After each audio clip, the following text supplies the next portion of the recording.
Welcome to another episode of the Direct Booking Success Podcast. I'm Jen Boyles, your host, and today I have Deana Steele with me, who is the founder of Keys to Kelowna. This is a luxury vacation rental agency operating in Kelowna, BC, Canada. Hi, Deana. Good to see you. Thank you so much for having me. I'm loving this because we are in the same part of the world. You're still a few hours away from me, but it's so nice to talk to somebody else who's also in this area of Canada. Let's get into your background. I want to hear more about how you started. How did you start in hospitality? Yeah, it was honestly, I hate saying this, but I feel like it was served up on a silver platter.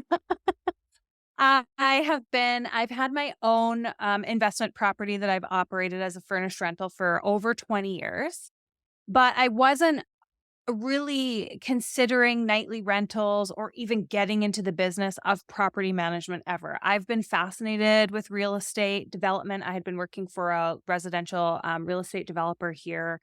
My mom was a realtor when I was a kid, and I kind of thought that, oh, maybe I'll get into sales in some Hmm. capacity.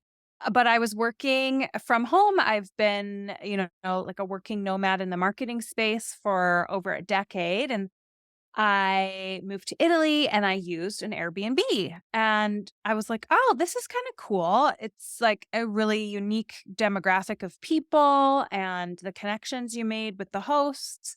I was really fascinated. So when we moved back to Canada, I thought, you know what? I'm going to put my house that I've always offered as a furnished rental on Airbnb and see, because again, the demographic of people was really attractive to me. Took off, which was really cool, and I was like, "I am moving out of this house full time, I'm gonna offer it," and it was super lucrative. Unfortunately, at that time, it was not legal to operate a short-term rental, but I found a way, and all the guests were amazing, so it was never a problem with my neighbors. I was sitting at my new home one day, and I got an email from Airbnb. It's saying, "With the success of your property, would you be interested in helping other local homeowners with this?" And I ignored that email for weeks. And I finally filled out, it took me maybe 2 minutes. I filled out what the questions they asked me, and within 3 hours, I'd signed 2 properties. Wow. So, yeah, so I guess as soon as I submitted my profile, it must have gone out to owners who had asked for help. So I got on a call right away. He had 2 furnished homes ready to go, photographed, already on Airbnb, and I was like, "You know what? Why not?" We had a great conversation, and that's kind of where it all started. Word of mouth, it's birds of a feather. His brother Mm. was talking about me at a party. Everyone seemed to have vacation rentals in Kelowna, and they were like, "Oh, I can hire this person." So it's kind of snowballed from there. And I have always loved customer service, which is why I think hospitality has been super fun and easy. The real estate paired with customer service is hospitality. Oh, Property yeah. management, long-term rentals, like I had never enjoyed long-term rentals with my own property. So this was so appealing to earn revenue still from the property and meet the people. So I'd been meeting all of our guests for all of our listings up until the pandemic for personal check-ins. So still now we do self check-in, except with our VIP clients. I do like to go connect with them in person. So I will greet them and get them checked in. But Oh, yeah, it was cool. kind of handed to me on a silver platter, but when I look back at all of the things that I've done, especially with like the marketing as well and my love for customer service and my passion for real estate, it was a no-brainer, but it was just offered to me versus me kind of having to search for how Yeah. do I use all of my skills in Well, one and I place. think, I love this podcast because I love meeting people and talking to people and finding out how they sort of got into hospitality and especially into short-term rentals. And it's a common theme that it kind of just sort of happened. And I think that's hilarious that it came from Airbnb. That sparked the conversation. And what year was that when that happened? Like 2013 in that season. Yeah. I was just sitting Right. on my patio and I got an email and I ignored it. I don't open non-urgent, non-important emails. I leave them and I'll do a day of inbox zero. Yeah. And then I'll open 120 tabs and leave those for a few weeks. So that's exactly what happened. And then I looked at it, I was just zeroing out my tabs and I was like, "Oh, what is this?" So, very And then it serendipitous. just snowballed word of mouth. So before we go any further, let's tell people where Kelowna is. Where Okay. exactly is Kelowna, I guess, in relation to Vancouver, maybe? Yeah. Well, in relation to Vancouver, we're just inland, about a 35-minute flight, if you were to pop over the mountain range, or a 4-hour drive. And we are what we call it Canada's California. So we're at the tip of the Sonoran Desert. So it's really hot and dry in the summer. We have over 200 wineries. We have a lake, a beautiful lake that spans like 3 cities and 5 regional districts. It's amazing. There's a mysterious, I call him a lake guardian, but he's our little lake monster, similar to the Loch Ness, because there are points in the lake where they have not been able to measure the bottom depth. So tons of fresh water here. We're an agricultural hotspot. So, like, the farmers markets are incredible. We're just Mhm. surrounded by it is not enough people know about this place, honestly. Of Have you been? course. Of Okay, course. good. Of course. Okay. The Okanagan, I grew up because I grew up here outside of Vancouver here. So we used to go to the Okanagan a long time, a lot. I love the way you put that right here in the province of BC. Yeah, and we have because of the wine, we do ice wine here as well. We attract a lot of international travelers, which is amazing, which spreads out our high season. Prior to the pandemic, when international travel was very popular, we would have 9 months of the year. So I had never considered my ego wants to invest in other markets to be like, oh, I have a condo in Hawaii and a condo in Costa Rica. And, you Yeah. know, but truly, our market is so strong here for most of the year. And then in the winter, we have incredible ski resorts with like champagne powder. Nothing like Whistler. Like, this is dry and fluffy. Mhm. It's like you're floating on clouds. It's amazing. I love it here. And I've traveled a lot, and there's just nothing like it. There's nothing like it. It's like south of France, mixed with Hawaii, mixed with the beauty of British Columbia is like a forest and because the population is so small, like, you can find beaches that are private and that Yeah. nobody is have a whole beach to yourself, so it's Yeah. amazing. Now, one thing I find really interesting is that your company, you call yourself luxury Mhm. vacation rentals. Now, I'm always a bit wary of that word luxury because it is so subjective. So can you tell me a little bit about why you use that word and how you back up the goods, I guess? It's so irritating how overused the word luxury is. I don't think enough people actually know what that is. And that's why I was saying earlier, it's not for everybody to operate in this space. If you don't understand even just the finer finishings in the properties, like when we're asking for, and that's why I had to change the word on our website from like ultra luxury to elite. Like, this is an elite level property. Not everybody can experience this. Not everybody can afford this. Not everybody's used to this. And Mm, honestly, some people don't like to travel and be fussy. Like, sometimes people will walk in, they're like, oh no, I'm scared I'm going to wreck something, or I'm scared I'm going to make, dirty the couch. So I do find like luxury properties in our space are rare opportunities, whether it be rare on the inside or the outside. There's not a lot of them to choose from. I do find too our luxury guests look at the properties almost like collector's items. So they never usually want to stay in the same one twice, which is why we always have to try and find new ones to bring. right. They want to experience these experiences.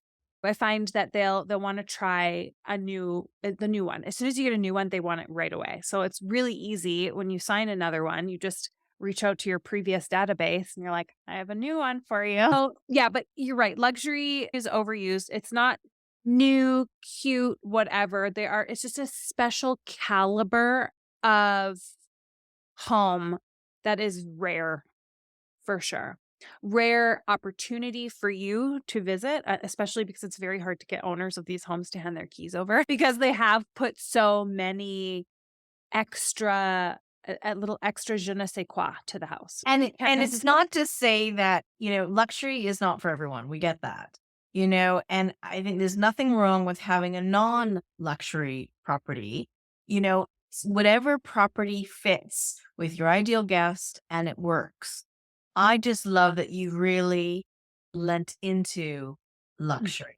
And I love the word elite too, because it makes it sound, it almost drives that FOMO, doesn't it? That fear of missing out. Elite. What is that? Why is that elite? I want to stay there. And so that is a great sort of marketing tactic. So, Mhm. what makes a property luxury? What makes this experience elite? Well, first, usually the value of the property. So in our case, we call it like beginner luxury is over the $3 million mark. Usually I'm aiming for five. Again, rare. So the location, lakefront, extremely rare. There's only a few hundred homes. So there's only a handful of lakefront opportunities. And it's interesting. I happen to live on the lake. And before I moved here, I wasn't like, oh, whatever, like these big houses on the lake. But it is an experience in itself to have your own private beach, a private dock. There's no one in front of you, no houses or anything. Like it's pure privacy. And that's another thing some of our customers are really concerned about is privacy. Like I've signed multiple NDAs. Unfortunately, I can't name drop and be like, so and so stayed here Yes, because, yeah. which is Yeah. unfortunate because it really helped with marketing, let me tell you. But once you're in the network as well, it's super helpful where they just kind of do the marketing for you with, again, the birds of a feather, their same group. But yeah, location, very rare. And again, the caliber, the space that you provide, like if someone, when these people are traveling, they come with their team, right? They'll come with the chef, they'll come with the nanny. Everybody needs their own space. You have to have certain whatever offering that space. And then obviously amenities just at a higher level. Like the space is an experience. The design is an experience. The services that you can offer, they don't need too many from you. Usually it's just like housekeeping and some recommendations, security. Some people are really concerned. They want active security alarms. There's just always a few things. Everybody will always have some sort of a special request. The garage, if they bring a super car, they want to put their garage, use the garage. Where I know a lot of like principal residents, homeowners, they'll lock the garage up because they've put all their goodies in there while they're away, allowing you to use the home. But and then I would say homes that are designed for hosting guests. Not just your home that you live in that you're opening up to guests, but like designed for someone to have an experience in your city. Yeah. And what about the misconceptions? What are the misconceptions that people think you would find in a luxury vacation rental? I wouldn't say there's too many misconceptions about the properties themselves, but mostly about the guests. Some people are very scared of the guests. They're like, "Oh, they're so high maintenance." They're actually the opposite. They're the most organized. I would say from a property management perspective, my misconception I'll be speaking with the executive assistants or the house managers or something. But you're actually speaking to the individual themselves. At the end of the day, when it comes down to like payment or coordination or contracts, we're speaking with their team. But yeah, they end up reaching out to you directly, which is always amazing. So I was nothing. not expecting that. I was Yeah, actually I going to know. say, I'm sure you're talking to the assistant, and that's why they're so well organized. But you're actually talking to that person. Our first initial contact will always be the primary guest. Yeah. Sometimes I get handed off, whether it be to the wife or the assistant, and then I'll end up connecting with their team just to provide that extra level of service. You're bringing in a private chef. Let me speak with the chef. What exactly does he need? Does he need to know where to buy the products that you're using? Does he need to ship? And I say he, they. Do they need to ship anything prior to? What exactly do you need? And again, you're actually surprised at the level of simplicity that they require. So you make these assumptions that they're going to be needy and high maintenance and they're going to need all these things and they're a smooth running machine. They just want a safe home with I think a lot of the challenges with vacation rentals is the inconsistency in the product. And I do believe they recognize or they're starting to recognize that sometimes self-managed properties can be very inconsistent because they're focused on, mind you, I find self-managed can actually deliver sometimes better experiences depending Hmm. on the owner and how involved they are. But yeah, the inconsistency. So I do find that it's a lot easier, I think, to market to this demographic as a branded entity with, again, multiple choices because they want those collector's items, to stay in different properties. But How many properties are you managing right now? Well, depending on the season, right now we're between 17 and 34. Some of these homes are temporary, right? Just seasonal because it's very hard to get full-time licenses for these large properties. The ebb and flow. So as you start to see, okay, which properties aren't performing, which are, you do kind of a purge of your inventory every year. So And how are you finding these elite guests? I know you talked about word of mouth, but you have to sort of get the first few in the door before other people can hear from you. So how are you finding them? Or how are they um finding you? I guess is a better right. question. Yeah. Yeah. So not a ton. There's not much for secrets. I basically decided that was the market I was going to go after. And I started marketing myself as going after that. And then word of mouth, the neighbors, it's a slow burn for sure for getting that organic growth. But a neighbor sees you and then sees the operations very smooth. The guests are amazing, how they ask you as you run into them in the driveway, "How much money do you make?" or whatever, and you just kinda drop a few hints, and I will literally sign houses that are side by side because of exactly that, just kind of that organic growth. Mhm. A lot of people do end up finding us online. We have some great SEO with our website and social media. I do mostly behind the scenes networking with realtors because we're the first point of contact really for the city. So when someone's coming to explore or to house hunt, like we're that first touch point when people come. So I definitely connect with a lot of realtors that way. And then we just kind of do like a little back and forth, no financial relationships or rewards. We just kind of work together because you have to build the trust with them as well. Like, I'm going to take care of these people because I understand luxury. I understand what that means. I understand the demands or the requests or the concerns, especially again for privacy, these guests have. Yeah, there's just a Mhm. mutual understanding. So I would say, like, if you're interested in getting into this market, do the finer things. Are they are they a mystery to you? Or do they make you uncomfortable? What are you really attracted to? And if you're not, that's okay because again, there's a lot of people that can't. It's a small market. So they're a lot harder to find the houses. It's a lot harder to find the guests. Do you have that kind of patience? Do you have that kind of risk tolerance? Like, where are you on that comfort level? Because it is a totally different beast for Yeah. marketing.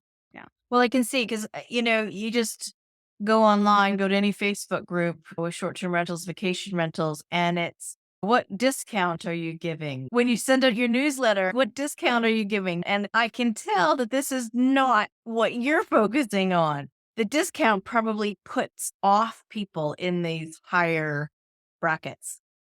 Exactly. Sometimes there is value in the price. And if you go around discounting your product, it's no longer that rare special item. So that is one really beautiful thing is you can kind of like dictate your price and I'm sorry if you want to stay at this property, that's the price. Sometimes you can like, oh, roll in something, but it's not rolled in. It's just one bundled price. Everyone obviously loves a deal, but yeah, you're not discounting the product because you're not making it available to everybody. So, Mhm. absolutely. You imagine someone who spends $40 on a purse and someone who spends 40,000 on a purse. Like you're like at the end of the day you're like, "What's the difference?" It's sometimes the fact that it's very rare somebody cannot carry a $40,000 purse, and that's why I love this purse. You've dialed into your ideal guest. You know who that person is inside and out, under their skin, what they want, and you provide it for them. Mhm. And I think that that is something that I come back to so much, especially on this podcast, is that ideal guest. Who is the right person? It's going to be easy, but it's easier when you know who they are, they're the right fit, just everything that all the stress sort of falls away from the problem, doesn't it? It Yeah. just starts to move smooth. So let's talk about the guests. So you were talking about doing a lot of networking, real estate agents. You are doing marketing, but it's more behind the scenes. Can you talk a bit about that, of things that you're doing? Well, so it's just relationship building. So I thought there was a particular person that I was targeting Mhm. because we do get a lot of traffic in this city from hockey players. So what I Mm. started to do was literally hunt them down on Instagram. Many of them have private accounts. So go ahead and request. They requested that every hockey player, all their friends, their wives, their parents, you name it. I was like, I'm getting in there, first of all, to study that avatar Mhm. and just get in front of them. Oh, keys to Kelowna. I love Kelowna, just a Yes. little natural, organic way of doing it. But I quickly found out their budgets were not what I needed. I needed more. I was actually very surprised. So I had to pivot Yeah. to like CEOs of companies. Right. Yeah. So they're the ones with the actual cash. And which is funny. You're like, oh, these people have like $80 million contracts. But you're like, yeah, but it's like a finite resource where I think CEOs kind of think a little bit different. And then when you're talking like some of these hockey players are like Canadian hockey players that came from small towns. They may have the money, they can't swallow that pill. They're like, this is Yes. insane. It's ridiculous. Yeah. And then I just keep in touch with these people because I see the value of their network once you're in that trusted circle. But I keep in touch with them on social media. So again, it's still that slow burn, like, hey, how are you doing? Or whatever. I have a new property, or they follow me back because they're interested in seeing like what's going on in Kelowna, or this person's very interesting.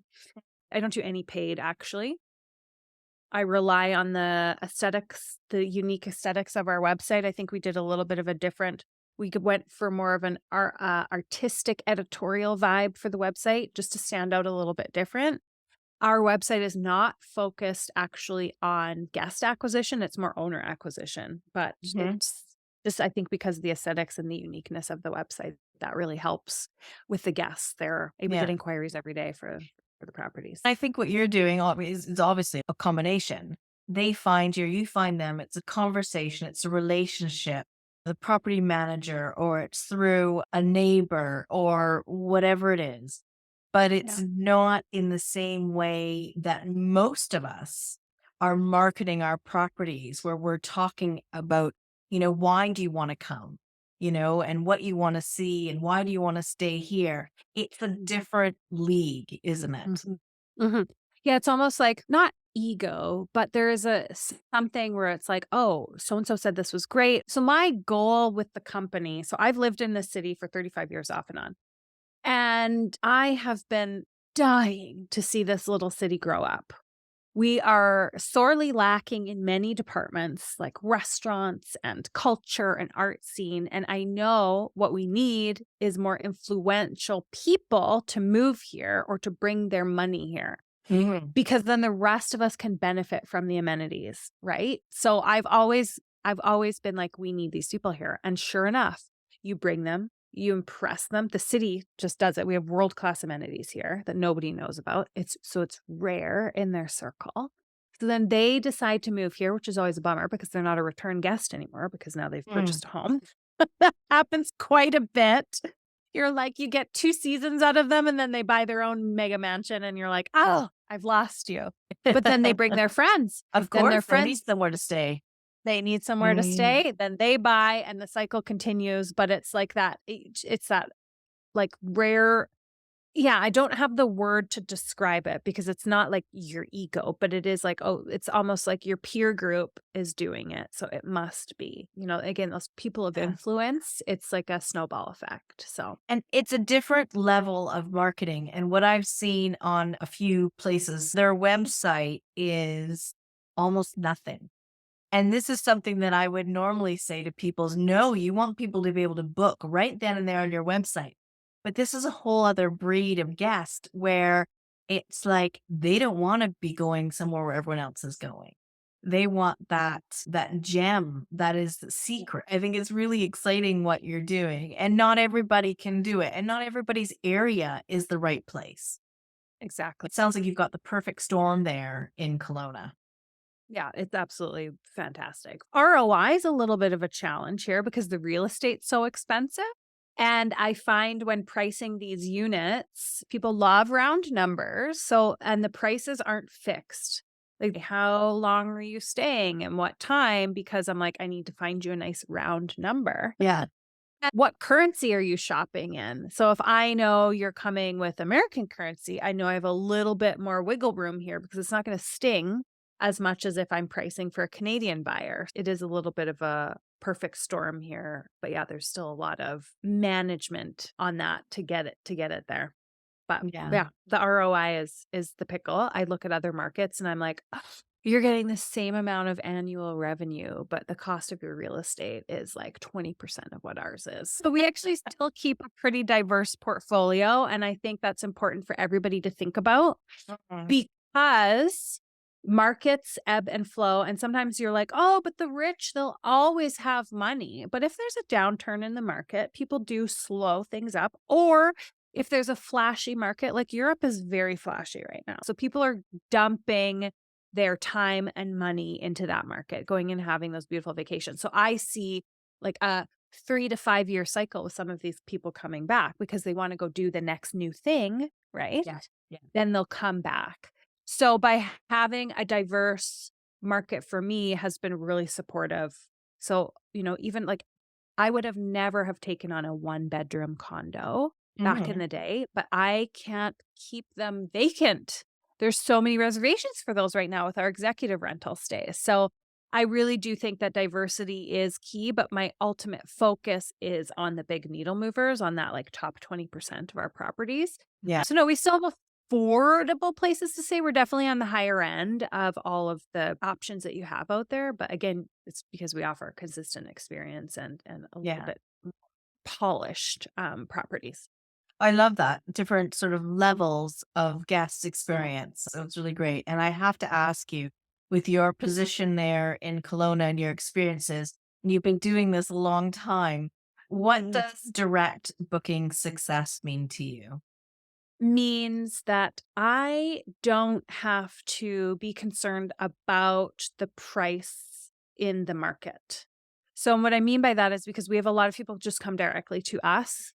They don't shop around.